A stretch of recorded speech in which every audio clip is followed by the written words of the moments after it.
You're listening to The Last Easy Mile, a show for men who know there's more waiting but aren't sure where to begin.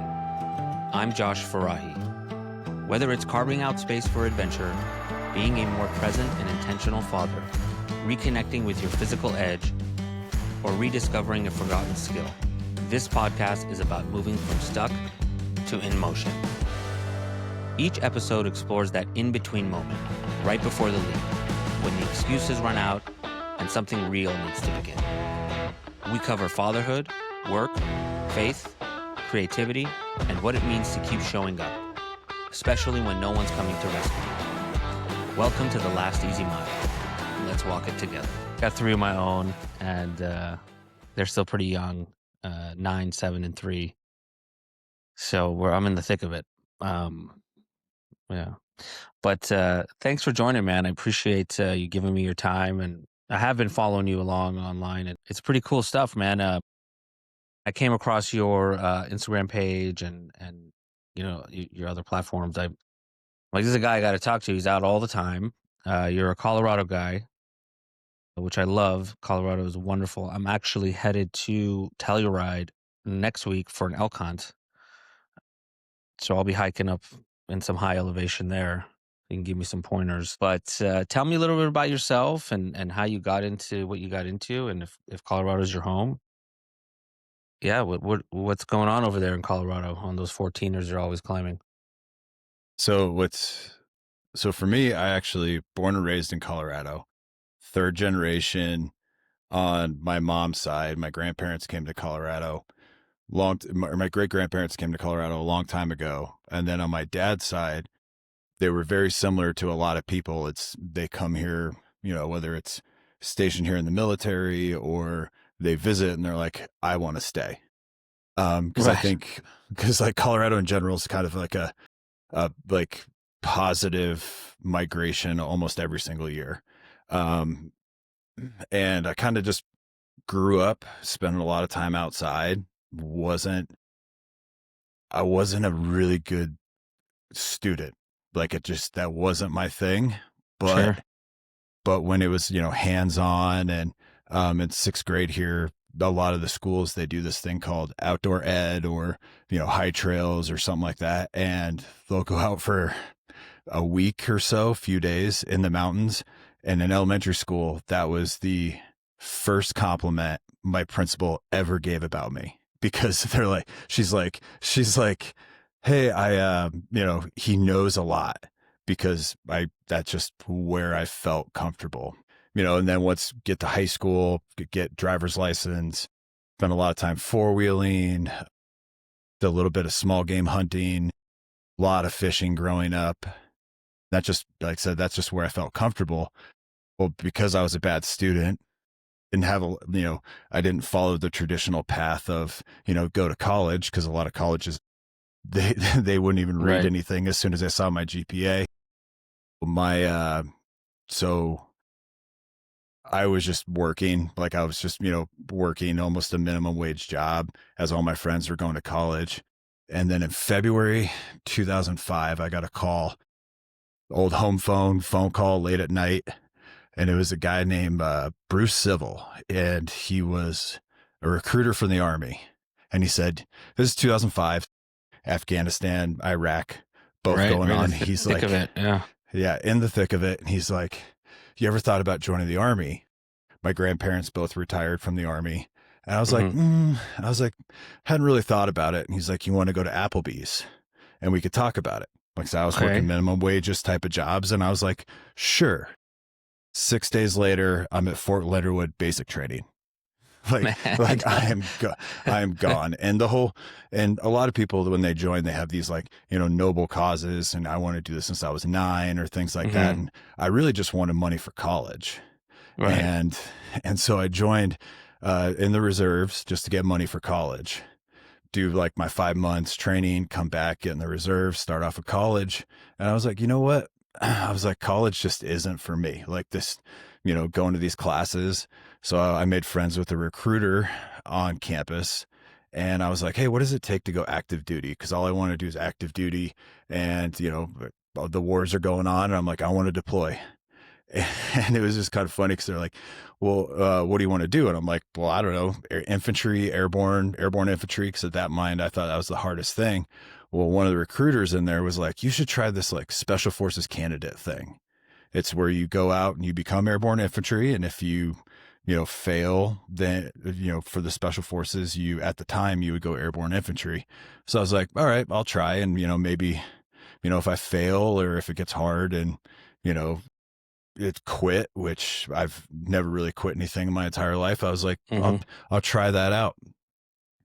20 years later, just retired as 20 years as a Green Beret, Special Forces. It was, and that's what I really. Wow. Well, first, yeah, thanks for your service, bud. That's a long tenure you had there. And the Green Berets are obviously no joke. So an Applebee's visit led you to the Green Berets. That's a metamorphosis for you. And one of the funny things that we actually didn't get Applebee's because we were so fast into getting like, well, let's get the tests, let's get, let's see where you score and all that and get medical, that in those 6 days we didn't even get Applebee's. So he still owes me some Applebee's, but I could thank him a lot for a lot of things. A lot of people in, the military, they're always talk bad about the recruiter. I have nothing but great things to say about him. So right on. That's that. And then there's, and then part of just different training and, going through survival school and stuff like that stuff was always really fun. And believe it or not, the hardest part for me in the entire training was the classroom portion, was having to learn a foreign language, because I was a terrible student. So when I looked at, learning a foreign language, learning French, that's actually when I learned what verbs were, because I had to learn what they were for another language, because I just didn't have to, check off some assignment just to complete it. And I actually had to retain it. Yeah. Yeah. So did you see any action? I mean, you were that was like right in the heart of some pretty heavy stuff. So this is where for me and my personality, this is where I personally struggle, because I feel like I have true imposter syndrome because of all the people that I have worked with. I went through training with people I have one person that received the Medal of Honor. Wow. I have, when I showed up to my battalion, when I first showed up, they handed me the Medal of Honor packet for Robbie Miller. So Robbie Miller was just killed in Afghanistan. Wow. And they're like, hey, this is the battalion you're going to. And in that deployment, they awarded Robbie Miller a Medal of Honor, and then 2 other people the Medal of Honor for that deployment. So I was like, oh, this is going to be wild. And then the next deployment, or my first deployment to Afghanistan, we had this new mission. Nobody really knew what was going on. The president of Afghanistan hadn't even fully approved it. So we did a lot of just meetings. We call them key leader engagements. So, got rocketed and mortared or anything, but nothing like super, super heavy. And then by that time, I was already, because the battalion I went to, they had seen a ton of action, invasion of Iraq and a bunch of other stuff, that they're like, we're going to give these guys a break. Well, I showed up right at the beginning of the break. So there's a lot of training and other stuff. And then by the time I get back from Afghanistan deployment, they're like, hey, you're already a senior guy, which was kind of rare. So now next year you're going to be an instructor. And I'm like, I just got here. And they're like, look around.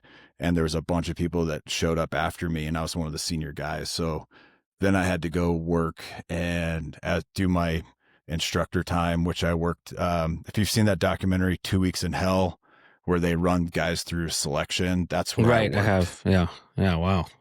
It is nothing like the actual documentary, because they basically took like 2 or 3 hours of the entire course and made it the majority of the documentary. Because when I work there's no yelling, there's really not a lot of talking at all. So you kind of just give the instructions and then observe. So the whole documentary is a lot of yelling. Right. They got to make it, sexy for TV. So that's how they do it. No, yeah, absolutely. And so I did that, went back, did that time, went back to the teams, and that's where I got pretty cool experience in a country in Africa. I got to work in an embassy, which was pretty cool. You know, every once in a while wear a suit, deal with Hmm. State Department ambassador, drive around in some, semi bad guy country with just a couple of Americans and linguists, and have a pocket full of $5 phone minute cards to grease some wheels if you have to, type of stuff. Got to you know see that, spend some time in the Sahara Desert, which is actually really beautiful. If Because most people are, it's hot, but it's really beautiful. But then when I got back from that, that's when I had a standard special forces guy. You have knee pain and a divorce. So that's when I got my divorce. Oh man. So, so that's when, so that divorce is what kind of led me back into the outdoors. So I was already doing outdoor stuff for work, Sure. but it was more of like, where do I find my happiness? And the happiness was in that, in the outdoors. I was living in North Carolina at the time, and going to Linville Gorge and some of the mountains out there and all the waterfalls, and just being like, no, this is where I feel happy. Right. Right. I can relate to that, man. I mean, I can't relate to anything in your military service, and it's not stolen valor from my perspective, by the way. I want to go back to that. I mean, you guys, whether you see action or not, you're giving up your freedoms and you're serving your country in any way you can, man. So God bless you guys. We all wouldn't be here if it wasn't for men and women like you. So thanks. Um, but yeah, no, I can relate to the outdoors part of it in the sense that, that's my happy place, right? I mean, I live in SoCal, and gosh, I just feel so strung up, and I just took my son up to the Kern River here, which is really the only fly fishing river we have here in SoCal within a few hour drive. And we were out there just for one night, but 2 full days. And I swear that those 2 days were like, w- you know, were so important for me because I just get to sit on a river, listen to the water, and listen to nature, and I need that to regulate. And so I completely understand where you're coming from. If it was up to me and my wife didn't have a vote, I'd move to Colorado or the Rockies and, just work from home and, be outdoors as much as possible. So tell us about your transition from the military, when you went through this divorce and it was just unfortunate. Did you have kids is that where the marriage where your kids come from, or did you get remarried? So I am remarried, and I do have two kids and then a stepdaughter, but I call her my daughter just because Right on, she's of with me all course. the time. Yeah, Um, yeah. but really the transition, so 2019 deployment to Syria, it's a real rough deployment. A lot of, diplomacy that we disagreed with, and it's pretty wild. I'm hoping eventually one day somebody gets, when they finally retire, write a book about it, because it was, I want our story to finally be told, because it's the fact that we came home with everybody alive was just fun, which just speaks on the leadership that we had at the lowest levels. But when I Hmm. got back, like, I was pretty, like, I had my contract was basically what we call in def, which is I'm going to retirement type of thing. So I already had my eyes on retirement. So we're looking, I get home December-ish. I get home December 2019, right before, and then I got sent home a little early because I didn't have a job left. And then all my buddies that were still there, they were getting cruise missile attacked by Iran, and I was a little disgruntled and just looking at retirement. And with my current wife, we basically went through the pandemic together and everything. And we did what a lot of people wanted to do. We wanted to get an RV, and we're Hmm. like, we want to get an RV. And I'm a crazy researcher. When I look at stuff, I dig in, like, my truck. I did 2 years of research before I finally like pulled the trigger on the right truck. So I Right. was just watching YouTube video after YouTube video of Right. RV stuff. And I was like, we could try to do this YouTube RV thing. And we're going to get the RV. We'll do the YouTube thing. We're going to do the YouTube thing. And we got the RV, we were filming stuff. We were having fun traveling. And that's when we moved from North Carolina to Colorado Mm-hmm. in 2021. And I had a bunch of vacation days saved up. So we took 60 days and traveled 14 states, Wow. basically lived in our RV for 60 days. And it was phenomenal. The kids didn't even fight with each other. Like it was the best 60 days we've ever had. Was it over the summer? Or It were was you over the homeschooling? Oh, okay, nice. It was over the summer. We left North Carolina. We kind of took a week to get out to Colorado, spent a week in Colorado, trying to find a house. And then we got our house and then took off to, Utah and, did, Arches Canyonlands, Yep. Zion, Lake Powell, all those spots where we were Yeah. trying to do kind of the YouTube thing. And it was a little tough. And this is where I had a conversation with my kids, because my kids were, they were in it, kind of a part of it. And they were just like, I don't want to go out and do this. I don't want to do that. And so I respected their wishes. And I'm like, I'm not going to make them do things that they don't want to do. Right. So it was actually almost 2 years ago to the day I was sitting here going, I'm going to retire in 2 years. I don't want a boss, even though majority of my bosses in my life have been good. I just don't want to have to ask permission to do things.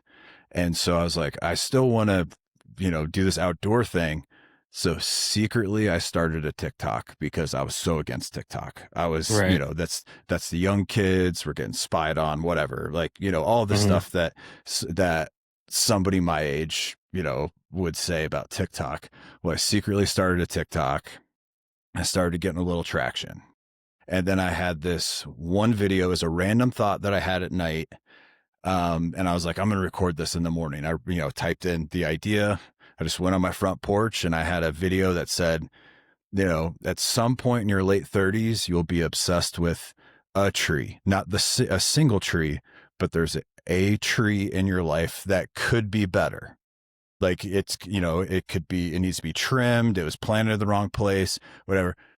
3.9 million views. Whoa. It went crazy, and it was stitched and duetted and all that. And it just went wild. And I was Wow. like, I think even though that's not what I wanted to do, I don't want to be that, thought, just random thought person, Right. even though that is a lot easier than what I do now. But, Yeah. just going on my porch or in my car to just say a thought. But I realized, I was like, this has potential, and also getting out of my comfort zone, because a lot of people, it's being comfortable in front of the camera. Even this is the first time I've done something like this. It's a little different for me. And so I have no problem being in the mountains talking to a camera by myself.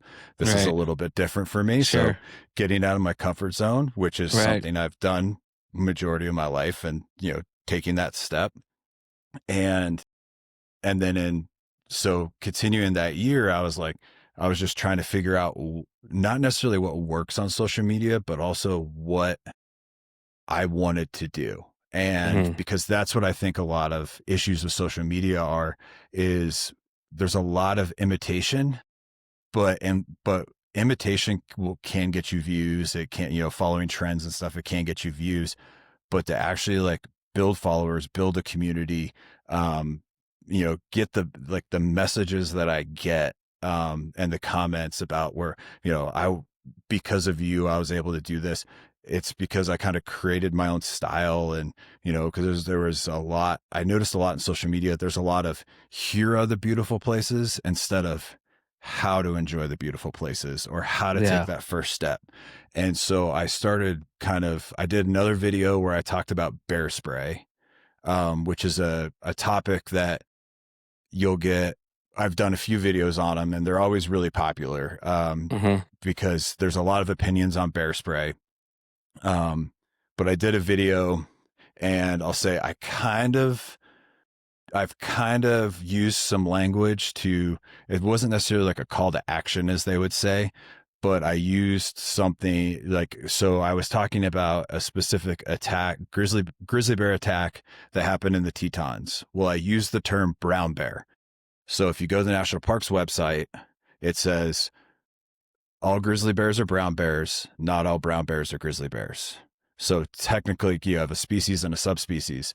And so I use the term brown bear. So that got some comments. So I could reply there and explain the difference, why I use that terminology.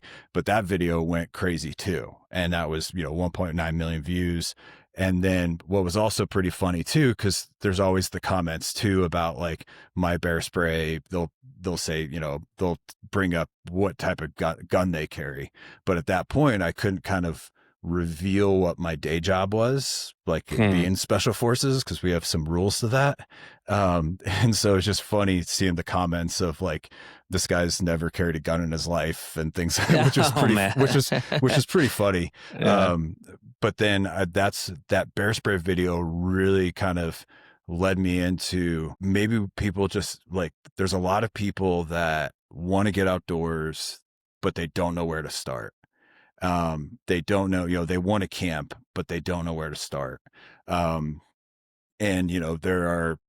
there's so many things about the outdoors, and, I'm learning stuff every day. Like I'm trying to sign up for different classes. Like I don't know much about avalanches. I know what I can read online, but I'm trying to get into some avalanche courses and some different mountaineering courses, because I think that stuff's really cool. Learning every day, because even public lands, that's been a wonderful thing that's happened. A lot of people are more aware of public lands in the last few months because of some negative things, but Right. there's still a lot to learn, because with public lands, you have to look at who has the authority on them, how they were passed, what act were they passed on. Can this public lands be affected by a signature?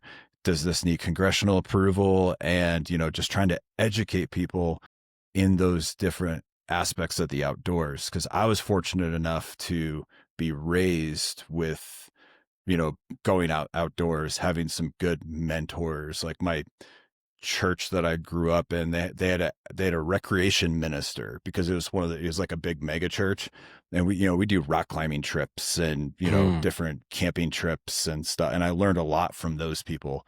And some people didn't have that, and we've had a major culture shift for people wanting to get outdoors, and with the social media kind of inspiring people to get outdoors. Our equipment is way better, because I don't think many people would be outdoors if we're using the same equipment as 100 years ago. No way. And also access, because I was just on Mount Harvard a couple days ago. I posted it. That's the video I just recently posted, where it's snowing and miserable and all that. Yeah, I saw that. Yeah. But it was I always make a promise every time. I said, I will be home when I go hiking. And so that's up, because getting home is way more important than the summit. I was prepared for it. And I was just like, I got up there and I was like, I have no problem turning around if it gets too sketchy. But it was fun. But I was up there and I, by myself, because the weather was so bad. But I was just thinking about like, what it was like to hike these in the 70s and 80s, because there were no trails. The roads were terrible to get to these places. And that's a lot of what I think is the overcrowding of the outdoors. Because I've been to some places that, used to be what we would call hidden gems, but now it's, a paved road or something that goes right to the trail. And you're like, you can blame it a lot on geotagging something, but also I can geotag something that's 50 miles into the backcountry. And I don't know if that, and it's 6-hour drive from a population center. I don't know how that'll truly impact it, but it definitely won't be impacted like something that's a paved road an hour from a population center. Right. Yeah. The further out you go, you're gonna get better, less people, less crowds, less hustle bustle. So, look, given your background and kind of the mission statement of what the last easy mile kind of stands for is just opening the door for folks, right? And so, given your military background and your youth, and then your what you've been doing lately, how do you recommend people who want to start hiking tall mountains, or even just hiking in general? What are some of the steps? So if you were to, like, kind of roadmap this for somebody, what would you recommend? So really going back to kind of my thing with just a career in special forces, one of the things that's always preached to us is masters of the basics, of being really good at the basics, whether or not we actually would do that, cause that was a little bit dependent on your team leadership. But starting to be very good. One of the things that's the most common thing that I see in the outdoors is no map. And I'm not as somebody that taught, up to 10,000 people how to read maps in the Army. I am not a big, I paper map, digital map, whatever map you use, be good at it. Because, paper maps have an issue, digital maps have an issue. They have their own issues, but be very good at maps. That is because even, Mount Harvard, when it was starting to get whiteout conditions, I had my route. I knew where I needed to go. I had it on my phone. And, even if I couldn't see the trail, I knew which general direction I needed to go because I had a map. Right. And so, there was just recently a rescue on Long's Peak, that two hikers got off trail, winter conditions, couldn't see. They actually had to stay overnight because the Oof. crews could not get to them because the weather was so bad. Like I said, learning maps is what I think is one of the biggest things. And then the next thing is, you don't necessarily need at the beginning kind of the nicest gear, but just, making sure you have the 10 essentials, water, food, navigation, fire, layers, even just an emergency blanket. You could say, hey, this is only a mile, but if that's always in your pack, you never know. Cause, you're in California, you could be on a trail, and where your car is, there could be a fire that starts up. Right. And now you have to get away from the fire. And now you could be out there for hours and hours and hours because of something like that. Or, Sure. cause we just had flooding in Colorado, and that you might get flooded or something. So making sure you have all that stuff, and then just, taking baby steps to get to be confident. Cause that's a big thing, is just making sure you're confident on the trail. Because, I hike a lot, before sunrise, and, mountain lion and bear country. Now we have wolves, just, and then also people. That's another issue, is worrying about people, especially if you're solo. And just, building that confidence over time. Maybe it's going back to a familiar trail, a trail that you started off with, and then going back to it, but doing something a little different. Of saying, hey, I've hiked this trail 5 or 6 times. Maybe I'm going to go in 30 minutes before sunrise, and I'm going to go in and spend that first 30 minutes walking in the dark as the sun comes up, to kind of just build that confidence overnight. Because Sure. a lot of what we do is, there's the argument of like nature nurture type of thing, but we have a lot of things we do are actually because of nurture. We didn't walk right away. We sat up, we crawled, and then Right. stood, and then felt a few times. And that's the same thing with getting in the outdoors. Camping, you want to, with camping, if you want to, get into the camping, maybe go to an actual like established campground with flush toilets and things. Like, I spent a lot of time growing up going to KOAs. Like, I love KOAs. They're amazing. They're amazing with kids too, because that having the bathroom and, and then some activities if you want to relax or, Oh, they're great. kids have the energy and you're like, hey, go Yeah. on that playground. We're just going to sit and relax because we're adults and we're tired. Yeah, that's You right. know? That's right. So the preparedness is huge, obviously. What resources are there? So obviously Colorado's got a ton of stuff you can do there, but are there websites or other resources where you can look up where, the nearest hiking trails are, how difficult they are? Do you use those and are they available? Yeah. So a few things. So this year I've been kind of focusing on the Colorado 14ers. Now that I hit 40, I'm just like, you know what? I just, want to knock all those out because growing up, we didn't have the resources. So when I heard of Colorado 14ers, the only thing I really knew about them is the rescues or somebody Right. not making it. Right. And so I thought they were like the Himalayas. I didn't realize that, half of them are pretty easy. It's easier, you don't Right. need, mountaineering experience. But so with concentrated 14ers, I go off the list. Phenomenal website, 14ers.com. And there's so many resources on that. They have pictures of the trail. You'll have some people that post, recent conditions, which sometimes you have to, because even me getting caught in the snow, right before I left at 3 a.m, I checked to see what the previous if there were any conditions, and the day before it was summer conditions, but I knew it Boy. wasn't going to be summer, so I made sure. But so especially above tree line, the resources, 14ers.com. I always tell people when they ask, they're like, because I don't say, hey, just don't go to a single app and, look for the hiking trail, do some research on some blogs, watch some videos, whether they're mine or somebody else's, Sure. and make your determination off of that. Read reviews like recent, because even getting to the trailheads can be difficult at times because, some of them go from 2-wheel drive to 4-wheel drive because you need higher clearance.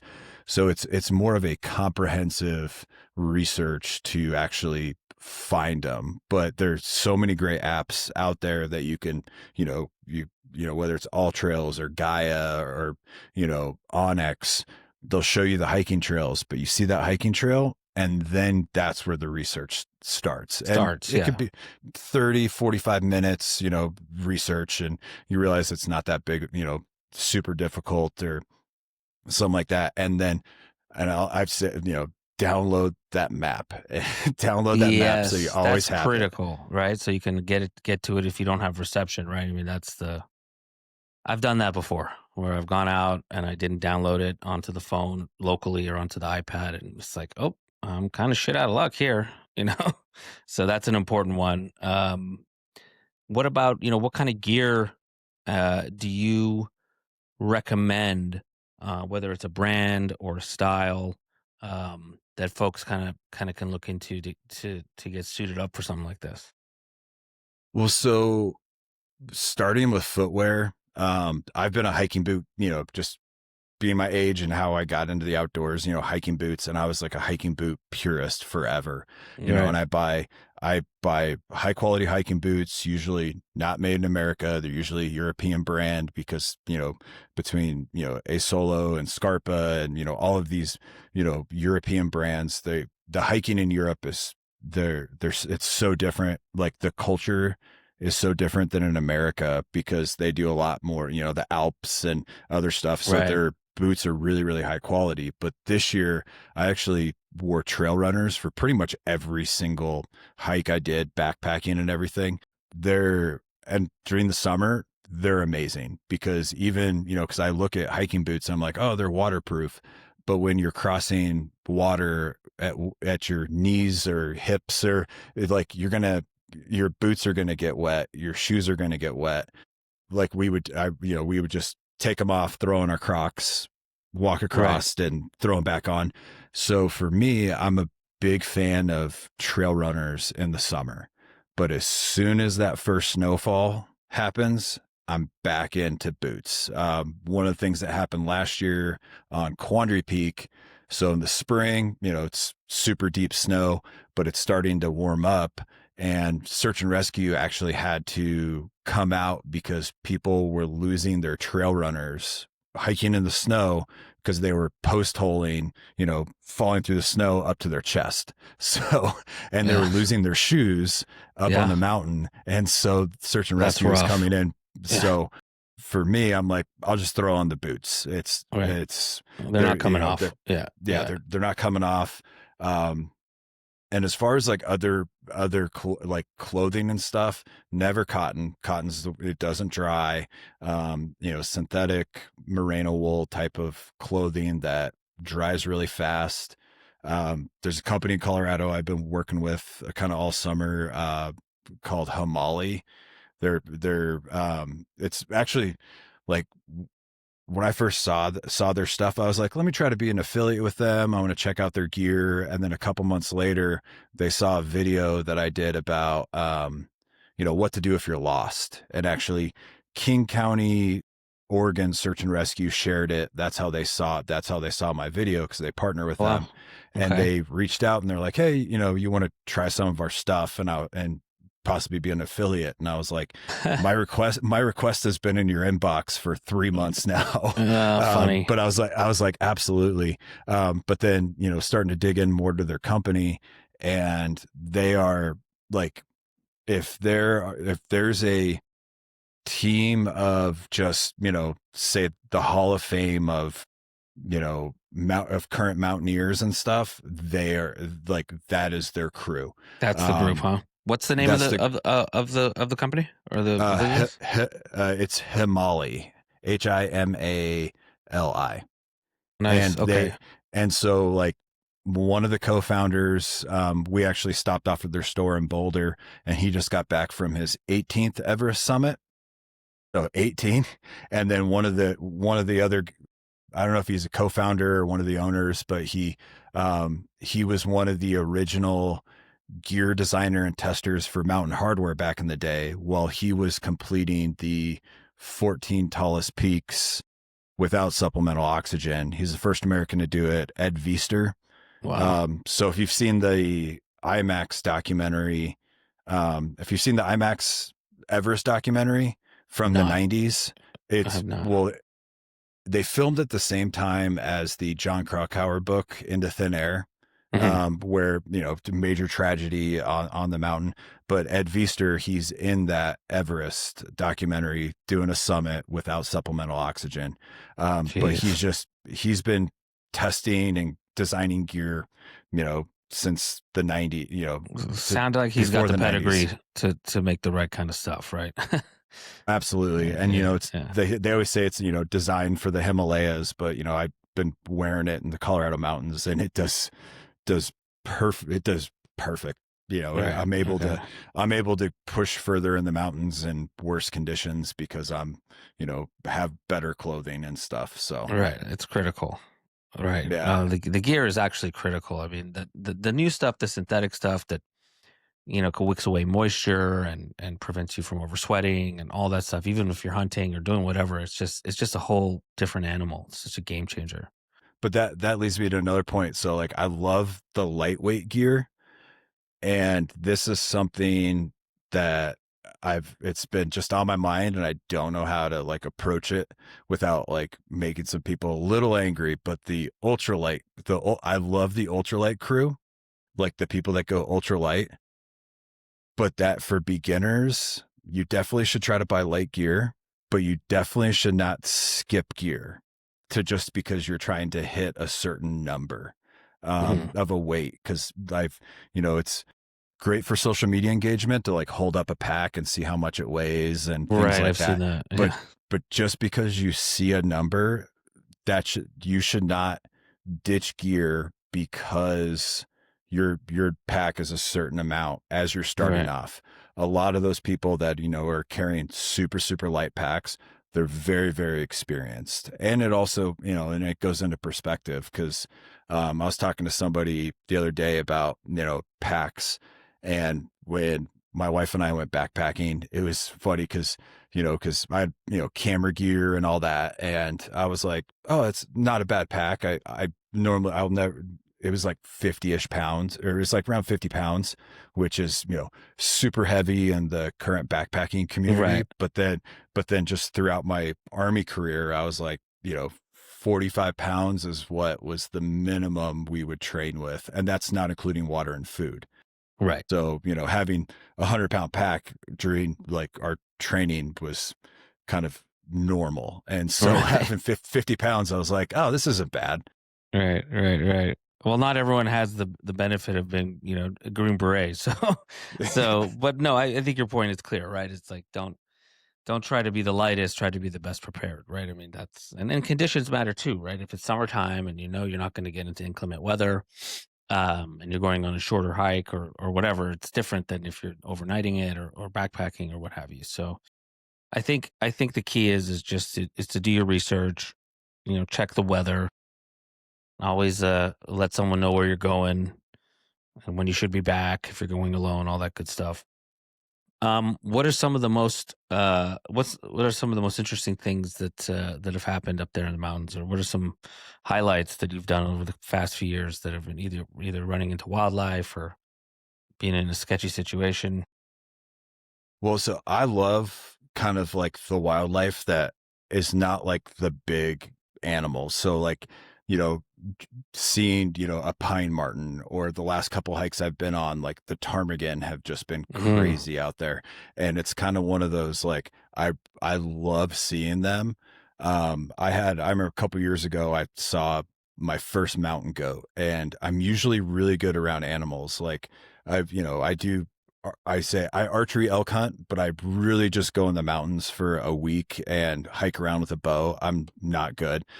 So, well, so, that's a but hard thing to do. Those bow hunters are you guys are nuts. It's I oh, rifle, but I, you know bow hunting's and, crazy. well, yeah. And some of the areas, cause like, being in Colorado and knowing some of the areas, like the last year I went out and I was able to like get way deep into an area, I didn't see a person for an entire week. It was Yeah, amazing, which is a lot different than some of the other places I've hunted. yeah. But what's funny is my wife and I were coming down from a 14er, and we like turned the corner on the trail, and they're first mountain goat I've ever seen. And That's cool.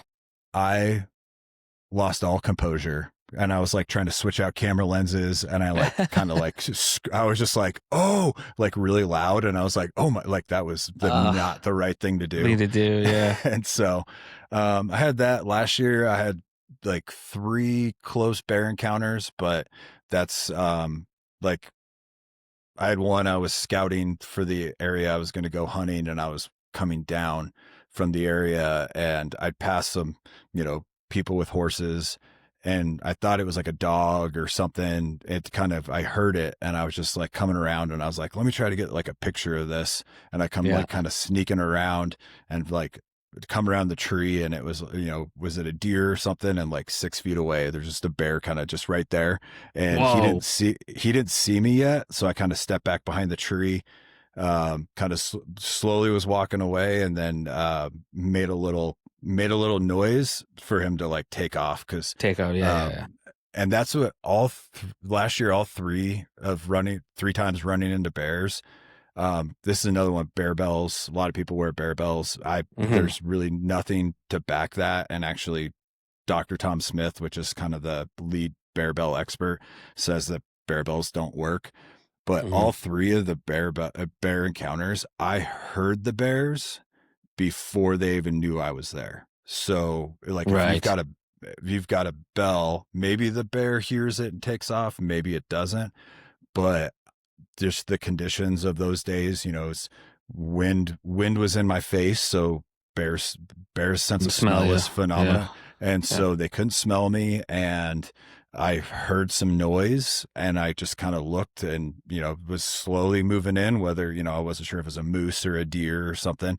And then I saw the bear, and then let the bear know that I was there, and they were gone. Yeah. Yeah. Black bear. Right.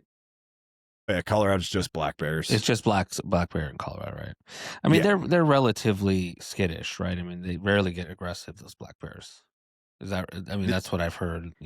generally Yeah, speaking? it's most of the black bear attacks, especially like in Colorado, they're mainly around population centers. So, whether they're, they get startled breaking into a home, or they're the ones that are really comfortable. So if they're comfortable around people, I have no way to back this up, but this is my own opinion from just Sure. observations. The bears that spend more time around people are not the ones that as soon as they get a scent, they're gone.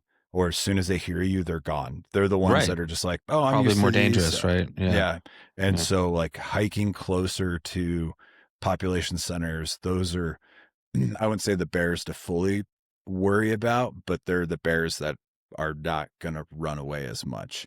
But, you're 12 miles into the backcountry, after a 3-hour drive, and, where you drove on a dirt road most of the way, that bears, you probably won't even see the bears Yeah. Well, he's unless never the seen a conditions are human or right. haven't seen one, so he's gonna freak.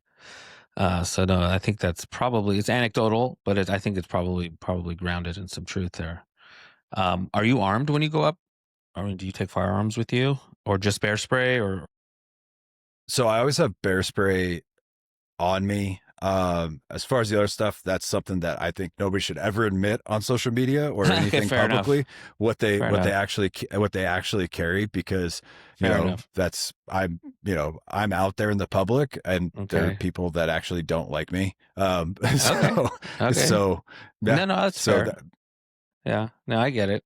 Um, that's a good answer, actually. I appreciate that. When I go, I can speak for myself. I mean, not locally when I'm in California, but if I'm out in Colorado and stuff, I'll have bear spray with me and a pistol. I mean, whether or not I would ever be able to even have the time to reach into my backpack to do anything, it just maybe makes me feel comfortable. Bear spray is interesting. I mean, a lot of people say it doesn't work, and what are your thoughts on that? so Well, first, so this is one of the reasons why a lot of people say bear spray doesn't work, is because of there are few instances where they have found people that have died with empty bear spray cans. And those are, extremely rare. The way I look at bear spray versus a gun, is I can get you proficient in bear spray in 5 minutes. I need weeks, if not more, and consistent training to get you proficient at a firearm. That is my thing. And most people, they don't have the time or money to be actually proficient at the firearms. I had, just that because I think bear spray, if you're proficient and trained, I don't personally want to kill a bear out of season, or not have a tag. I Right, think that, I want to scare the bear off, get it away. But also, if you do carry both, bear spray number one, so it can slow down the situation, so you can sure, assess. Because right. I think in a situation like that, it's pretty chaotic. Your adrenaline goes up. It's usually that bears, if it isn't an actual attack, um, you will, it happens very, very fast. You get the bear spray, because I think it's something like, the one study that kind of a lot of the bear spray proponents go at is something like 90 something percent effective. And not a single person that used bear spray in that study ended up like being hospitalized for any injury or anything. But it was a lot of really old data, and the study was like 2013, I think. Mhm. There's a lot more people in the outdoors, so I don't even know what my point was with that, but but anyway, No, but I I think ultimately, yeah, I think your point is to start with the bear spray. It's effective. If you want to carry a firearm, it should be a secondary option, and I think that's good advice. I mean, look, chances are you're never going to need it, but bear spray and to your point, you don't need to train on bear spray. More than a few minutes to understand how the mechanics of the thing work. You point and shoot, basically. And plus, in Colorado, you're dealing with black bear, and I think with bear spray, the black bears, I don't think they want to deal with that. I mean, if they get a whiff of that stuff, they're gone. And brown bears are a whole different animal. I mean, Yeah, I mean, like I went to British Columbia about a year ago with my buddy. We went on an elk hunt up there, and they got all sorts of wildlife. We saw brown bear, black bear, and the black bears were massive. You know what I mean? I mean, they're up there. They're in hog heaven, just getting fat and big. And I was freaked out. I mean, I told my guide, I'm like, dude, brown bears like walking around, like we're in a zoo. He's like, don't worry about it. I'm like, dude, I'm worried about it. But he had a shotgun with him the whole time, and we never had an issue. So bears aren't really they get a lot of attention when you talk about, this going outdoors, but they're really not a big part of something you should be prepared for it, but it's not a big part of the experience. You're lucky to see one at a distance. And then, I mean, and it also works like, mountain lions, which I actually have it in my email from, Counter Assault, which makes bear spray. It was more of like an observational study of just the instances where they use bear spray on mountain lions. They Mhm. could conclude from like the observations and stuff in the past that it is effective on mountain lions as well. I've heard some people, read into have they used it on moose, Mhm. and it's really anything like I mean, you're just kind of it's just messing up their senses at I the mean, time to dude, kind of I get mean, away. anything that has a nose and a throat, I mean, it's gonna Yeah. it's gonna fuck them up pretty good. I mean, you know what Yeah. I mean? I mean, that's not a joke. That bear spray is rough. So I mean, it's good just to have anytime. Even here locally in LA, we have mountain lions. Every couple of years, we'll hear a story of them. Either someone getting mauled or, God forbid, someone getting killed. So I carry that around with me if I go up in the Santa Monica Mountains here, or even the San Bernardino, anywhere. So no, it's good stuff to have. Given that you're like now kind of you're out there in social media, you have a great following, and your content's really killer. And obviously, I'll put it all in the show notes. Have you thought about teaching and like putting guides together where you do sessions or take a group of people up and, get into that? Or are you right now just more content oriented? No. So that's something, and I'm actually working on some stuff for 2026, Hmm. as far as doing some guided trips. I have a bunch of people have been asking me if I'm going to do it. And I'm trying to work through it right now. And that's what this winter get a bunch of schools and certifications on stuff that that could help me, and then Hmm. also some skills that I don't know, because like I said, there's so much to learn about the Right. outdoors, and I want to learn all that. And then navigating, permitting, because anything on public lands that essentially is commercial, you have to do permitting and things like that. So working on doing a permit.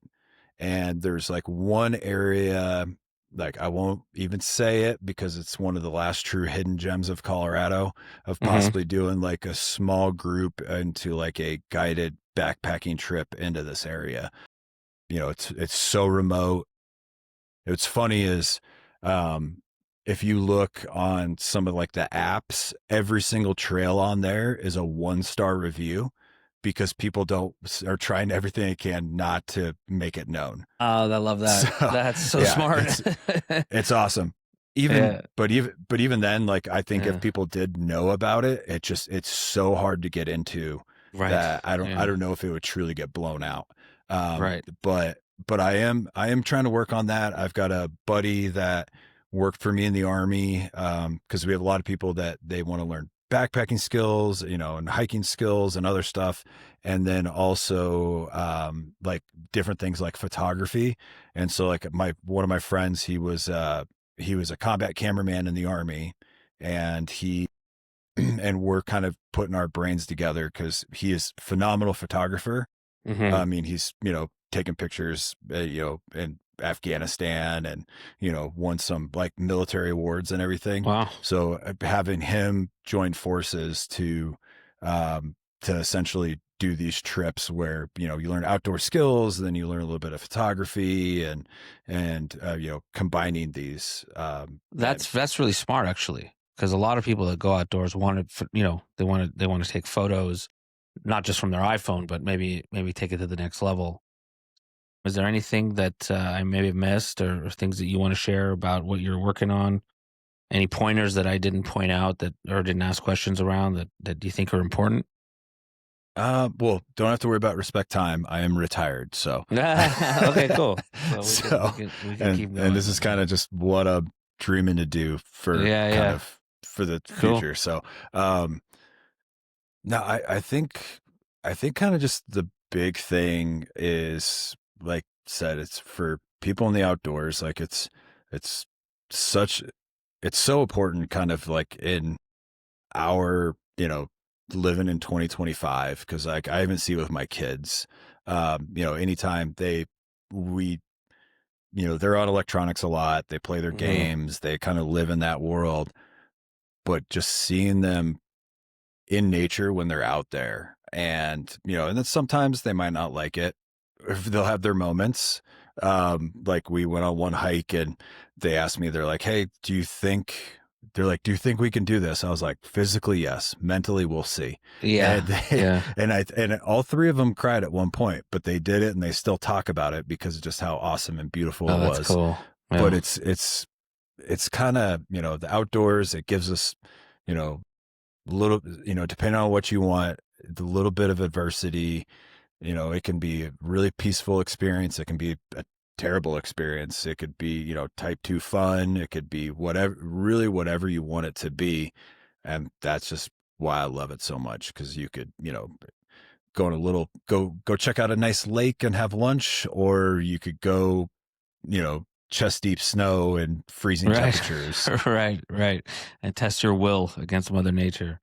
What's have you done most of the 14ers in Colorado? And I'm sure there's hundreds. No, or I don't even know. No, Like, well, as of yesterday, there were 58. As of this morning, okay, there's 59, because okay, somebody just went up and did a survey and found out nice. that we have one more, because it has over 300 feet of prominence from the other peaks. But I mean, I'm individual summits, like different ones. I'm at 18. I was planning to do a lot more this summer, but I just had to make sure I was getting out of the Army correctly. Right. And so I wasn't able to do it as much. And so I'm at 18, but I've done, Pikes Peak, because it's kind of just real close. I've done that several times.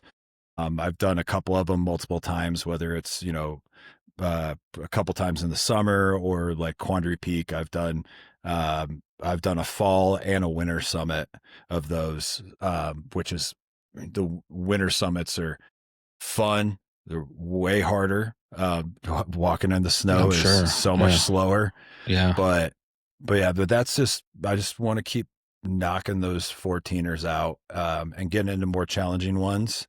But also, challenging myself, but being comfortable in the challenges, because there's a lot of stuff in my life, in my past career, that I didn't really want to do, because I Hmm. was like like free falls, like skydive. Like I didn't want to do that, but it was a requirement for my team, Yeah, so I did it. So it's yeah. just like, yeah, being comfortable, challenging myself, type of stuff. Nice, nice. And I should have asked you this at the beginning, but where's home for you in Colorado? What area? Colorado Springs. Okay, nice. Beautiful area, man. I love Colorado. I can't wait to get out there next week and maybe get on an elk. We'll see. I went to BC, like I said, last year. Didn't even see one, but it was still like a crazy, amazing adventure. I have some buddies up in Telluride. We're gonna. It's busy there. It's not like super remote, but it's so beautiful, and I'm really looking forward to it.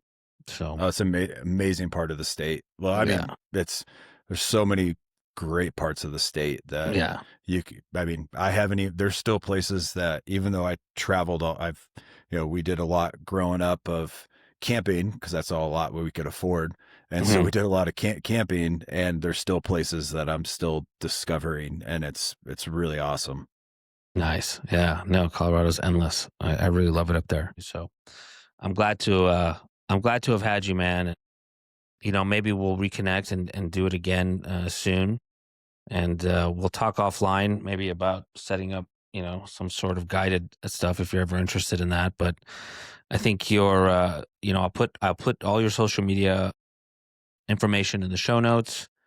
I hope people give you a follow because you're putting a lot into it. A and B, it's good content in the sense that you're giving out practical, good advice, and at the very least, it's cool to see what you're up to at the end of the day. But good luck with your collaboration with the what was the name of it? Well, Hama, the gear company that I got, Hamali. I mean, Hamali. I have a few other few other ones I'm working with, and that go like because but it's also finding the brands that I actually use and I actually like, because I'm pretty brand loyal. Like, I wore the same brand of sunglasses for 20 years and I just kind of shifted over sunglasses because they didn't have the type of lenses I was looking for. So I shifted over brands, and then, where I might not know the brand, and then they come out and they're like, hey, we want to do something. And I say, well, let me test it out for a few weeks first, and then we can talk. And, where it's like, if I put my name on it, it's something I'm going to consistently use. I trust it. I've probably accepted double the products that I've actually promoted or have on my website. Sure. I mean, that's important, right? Because, I mean, you're promoting something, you want to stand by that promotion. That's important. Yeah, no, I appreciate that. But look, man, thanks for coming on. I appreciate your time. As you mentioned, time is our most precious commodity, man, and giving it to me. I really appreciate it. Thanks for your service again. And let's keep in touch. Maybe have you back on. All right, for sure. Thanks for having me. Thanks for walking the last easy mile with me. If something in today's episode moved you, good. That means there's still something alive in you worth pursuing. But don't let it end here. Send the message, try the thing, start the shift. If this episode helped, like, subscribe, and share with someone else who might be feeling stuck. You never know who needs to hear exactly this. I'm Josh Farahi. Until next time, keep walking.